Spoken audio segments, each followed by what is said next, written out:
Counter தாண்டிங்க. ஆமா, இதான் counter போகணும். உள்ள அந்த சுப்பிரமணிய பாளையம்லாம் இருக்கு.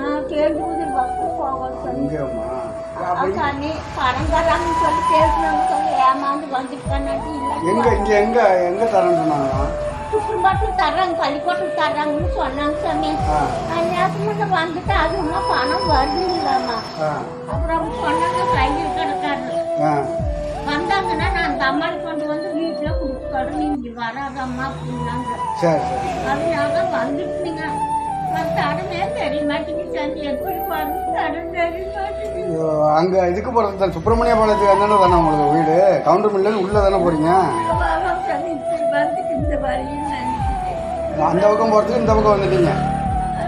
சரி, அது ஒன்றும் பிரச்சனை இல்லை, போய்க்கலாம். உங்க வீட்டில் பையன் யாராவது இருக்காங்களா? பொண்ணுங்க பையன்? நீங்க மட்டும்தான் இருக்கீங்க? பொண்ணு கண்ணு, ஒரு பொண்ணு இருந்துச்சு. 2 பொண்ணு கல்யாணம் பண்ணிக்கிட்டு தூரமா இருக்காங்க சாமி. பக்கத்துல ஆறிலும் சாமி. இப்போ நீங்க இருக்கிறது சொந்த வீட்டுல தான் இருக்கீங்களா? சொந்த வீட்டுல சாமி. சரி. மழைக்கு நடந்து போச்சு சாமி. இந்த ஓஏபி பணம் அதெல்லாம் கொடுக்குறாங்களா கவர்மெண்ட்ல? அது எனக்கு இந்த 5 மாசம் தான் கொடுத்தாங்க சாமி. இந்த 2 மாசம் வரவே இல்லைங்க சாமி. வரவே இல்லைங்களா? அதனால சாமி வந்த கண்ணு மருந்து வேற வாங்கணுட்டாங்க. கண்ணு மங்கள் ஆயிடுச்சு. அது ஊத்துனா கொஞ்சம் நல்லா இருக்கு. சரி, நைட் எங்க இருந்தீங்க பாட்டி? நைட் அங்கே குடும்பத்துல இருந்துட்டு சாமி. வெளியிலேவா? பள்ளிக்கூடத்துக்குள்ளார எல்லாம் படுத்துருந்தாங்க வயசானவங்கெல்லாம். சாப்பாடுலாம்? சாப்பாடு ஒன்று இல்லைங்க கண்ணு. காசே இல்லைங்க, நான் சாப்பாடு தெரிஞ்சுக்கிறேன்.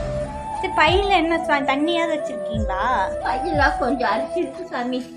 அது கொஞ்சம் தண்ணியில குடிக்கலான்னு வந்த கடம்பெரிய மாறி வந்துட்டேன். சரி பாட்டி, போயிடலாம். இருங்க, சாப்பிட்டு. தண்ணி குடிக்க உங்களுக்கு சுடு தண்ணி குடிக்கிறீங்களா பச்சை தண்ணி குடிக்கிறீங்களா? பச்சை தண்ணியே குடிங்க சாமி. சுடுதா?